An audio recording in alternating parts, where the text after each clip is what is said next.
I'm looking at the Z Star 2023 and I'm comparing it to the Z Star XV 2023.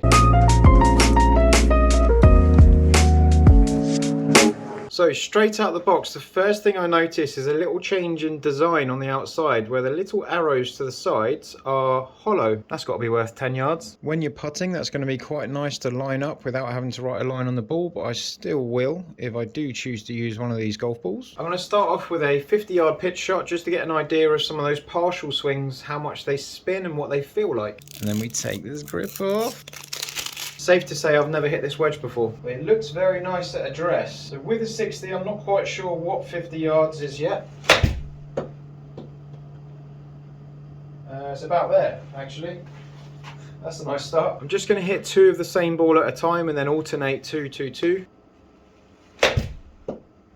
Hold it. A little bit to the left, drop and stop. Fresh balls, fresh grooves. Now that looks insane. I'm going to call them warm-up shots because I selected the wrong ball on the thing. Do is the bounce test for noise. Now I have the XV. It's a higher pitch noise. So the XV is a little bit harder at first glance. Two shots with the Z Star. And I've hit the ground a little bit early, but I've got away with it. And that was a little bit thin, but still next to the pin. Let's go for the harder XV. Definitely clickier. Not a bad result. Better contacts, but a little bit slower. Next to the pin. Back to the Z Star.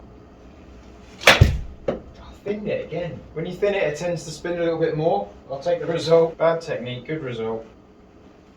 A little bit better. These are going close enough. And the XV. That was slightly thin, but it's noticeably higher pitched. I'm obviously better at this yardage with a 56. 60, I've got to try a bit too hard. Better contact, 50 carry, drop and stop. Same sort of area. Better contact next to the pin. Even just this bit, it's higher pitched. And XV. Not bad.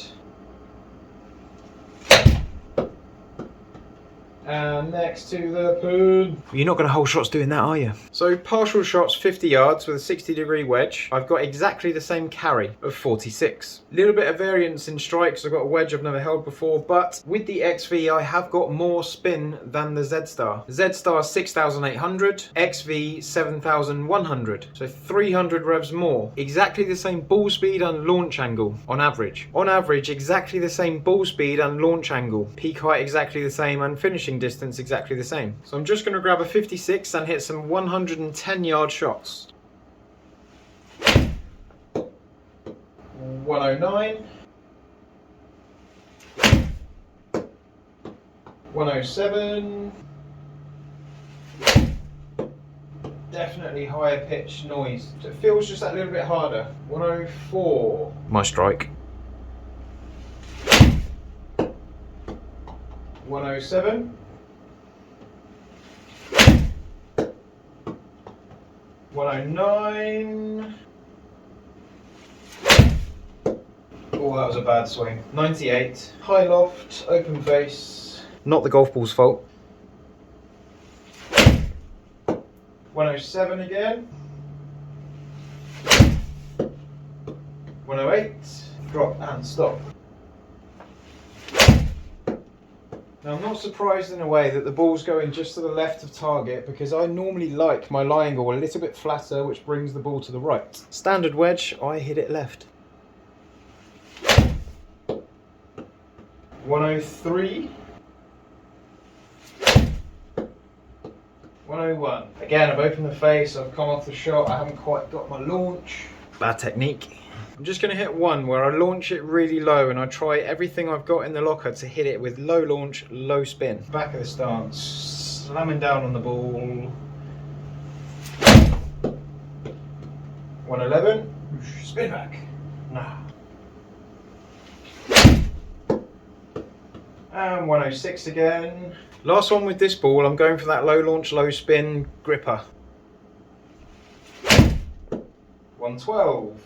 So gripper against gripper, I'm 1 yard different, but the XV spun an extra 500 revs. On average for that shot, the Z Star I've got 9,000 spin, and the Z Star XV I've got 10,500 spin. So there's a lot more grip in the face and reaction on the green from the Z Star XV. Bearing in mind the carry was exactly the same again. Ball speed was the same and the launch was 1.2 degrees higher with the Z Star. So the XV was just a tiny bit lower with a little bit more spin. Well, I say a little bit, it was quite a bit. Durability wise, I have got some cover taken off of these golf balls. I've got some slight marks just here, and slight marks just here. Now bear in mind that is a brand new wedge which will have optimum sharp grooves and all of the chewiness that we can get from a wedge. There are some marks on here. With the new wedge I would kind of expect that a lot more. They're soft. It's nowhere near as chewed up as I found with the PXG ball, for example. These seem a little bit more durable than that. I'm quite happy with that. I'm retiring those two golf balls just to make sure that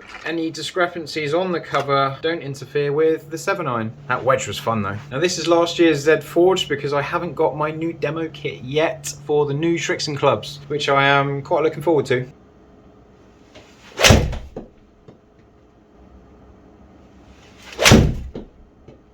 That was a bit straighter.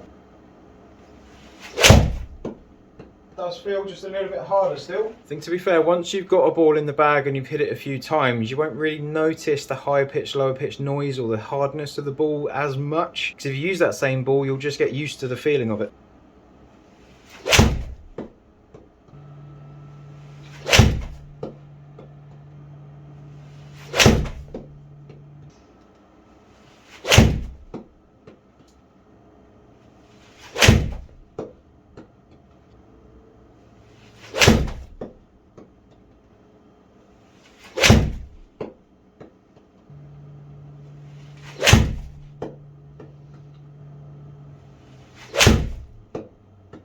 Ball speed, Z Star 1.1 mile an hour faster. Launch angle, Z Star 0.4 degrees lower. Spin rate has come out the same, which I'm a little bit surprised at. I thought the XV would spin more. Peak height, exactly the same. The Z Star was 2 yards longer on this test than the XV. With the 7-iron, I've not seen a massive difference between those two golf balls. We've got 2 yards, similar spin, maybe a little bit faster on the Z Star, so let's hit the driver. The Z Star averaged 2.5 yards left, and the XV averaged 0.3 yards left. I'm going to do my best to put the same swing on all of these shots, but Cleveland Launcher XL with a Ventus Velocore 6X Black. Not a combination you will see very often.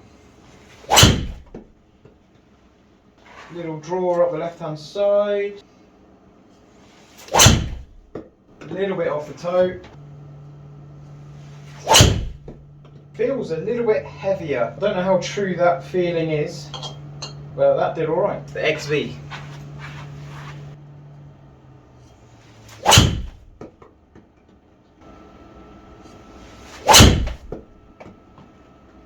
So far there is a difference in speed. We did have a flick more ball speed with the Z Star with the 7-iron.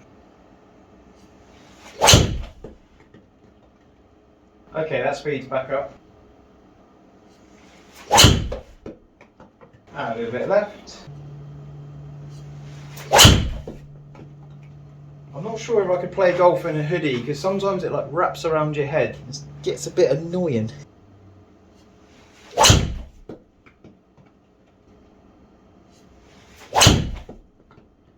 Arrow straight. Get on the line. Oh, pushed it. 3 inches. I quite enjoyed that. 308.